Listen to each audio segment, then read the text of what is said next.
When it comes to the practical matter of dealing with electricity in your home, you really just have to remember 3 words. Hot, neutral, and ground. And 3 colors. Black, white, green, and copper. So there are really 4 colors. Oh, and you forgot red. But we'll get to that later on. These terms and colors are standard in all new wiring across the country. The hot wire brings the current out from the source. This wire is most often wrapped with black insulation. Once electricity has done its work, it goes back on the neutral wire, which is most often white. The ground wire offers current another path to ground in addition to the neutral. The ground wire is always either enclosed in green insulation or is bare copper. When you flip a switch, you actually complete a loop that starts at the power source, flows through the hot conductor to the light bulb, back to the power source through the neutral conductor. Now there are several devices designed to stop the flow of electricity between the power company and the light bulb should something go wrong. The most important of these are your home circuit breakers. A breaker is designed to turn the power off to trip should too much current try to flow through it. This protects circuits, appliances, and people.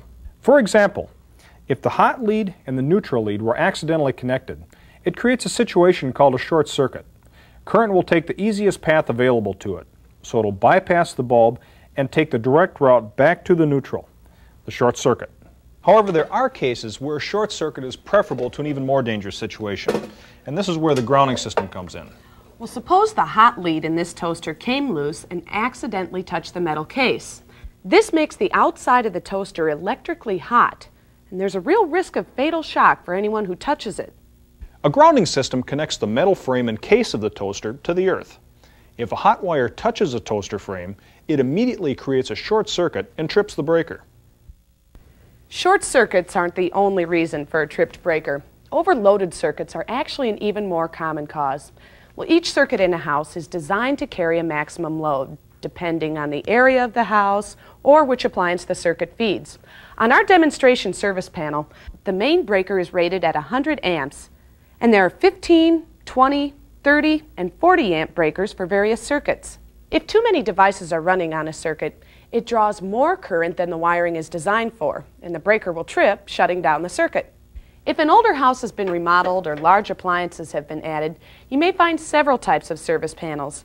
You may also find fuses instead of breakers. Cartridge fuses are used for the main and for large appliances, and screw-in usually service the general circuits. Now we want to cover some of the basic steps of wiring encountered in an electrical rough-in. For that, we've set up a demonstration area with the kind of framing you'll find in new construction. The electrical rough-in is done after the heating and plumbing rough-ins. This is because it's easier to run wires around pipes and ducts and vice versa. The first step in roughing in is to install all the boxes where there will be lights, switches, outlets, or wire junctions. There are literally hundreds of different types of electrical boxes. The most common used in residential wiring are non-metallic boxes like these. They've got small spacing tabs on the sides so you can position them on the studs to end up flush with a 1/2-inch drywall that will be attached later. They also come with nails on top and the bottom to help secure them to the studs. For countertop outlets like these, we set the tops of the boxes 46 inches above the floor so the outlets will be pretty much centered between the counters and the upper cabinets. Codes require that there be at least one outlet for any countertop wider than a foot, and that outlets be spaced so that no point along the back of the countertop is more than 24 inches from an outlet. The boxes come in different sizes depending on the number of switches and outlets, as well as the number of cables running through the box. So you need to plan your runs carefully and buy the right size for each location. Because the sheetrock on the ceiling is a little thicker than the sheetrock on the wall, I'll need this box for the overhead light to hang down just a little further. There's a little margin for error here, so I just eyeball it 5/8 of an inch out.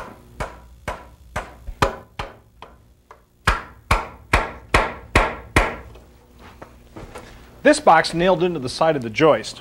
This box, which is also common, has metal supports that allow you to position it in between the joist. Once all the boxes are installed, you can drill holes through the framing for the wiring. To run wires through the wall studs, the holes generally go about knee height.